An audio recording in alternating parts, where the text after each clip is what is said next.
شروع اللہ کے نام سے جو بڑا مہربان نہایت رحم والا ہے۔ حضرت خالد بن ولید رضی اللہ تعالیٰ عنہ کے انتقال کی خبر جب مدینہ منورہ پہنچی تو ہر گھر میں کہرام مچ گیا۔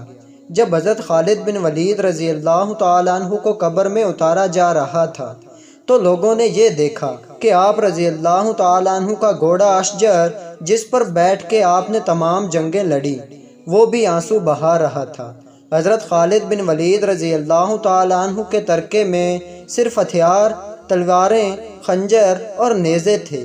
ان ہتھیاروں کے علاوہ ایک غلام تھا جو ہمیشہ آپ رضی اللہ تعالیٰ عنہ کے ساتھ رہتا تھا۔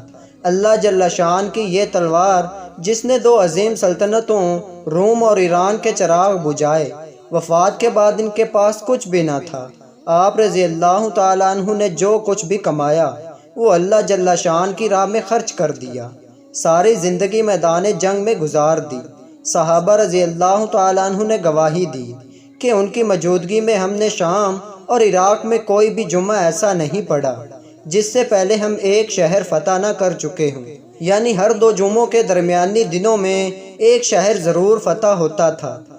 بڑے بڑے جلیل القدر صحابہ نے حضور اکرم صلی اللہ علیہ وآلہ وسلم سے حضرت خالد رضی اللہ تعالیٰ عنہ کے روحانی تعلق کی گواہی دی۔ خالد بن ولید رضی اللہ تعالیٰ عنہ کا پیغام مسلم امت کے نام: موت لکھی نہ ہو تو موت خود زندگی کی حفاظت کرتی ہے۔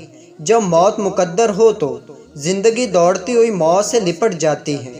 زندگی سے زیادہ کوئی نہیں جی سکتا اور موت سے پہلے کوئی مر نہیں سکتا۔ دنیا کے بزدل کو میرا یہ پیغام پہنچا دو کہ اگر میدان جہاد میں موت لکھی ہوتی تو اس خالد بن ولید رضی اللہ تعالیٰ عنہ کو موت بستر پر نہ آتی۔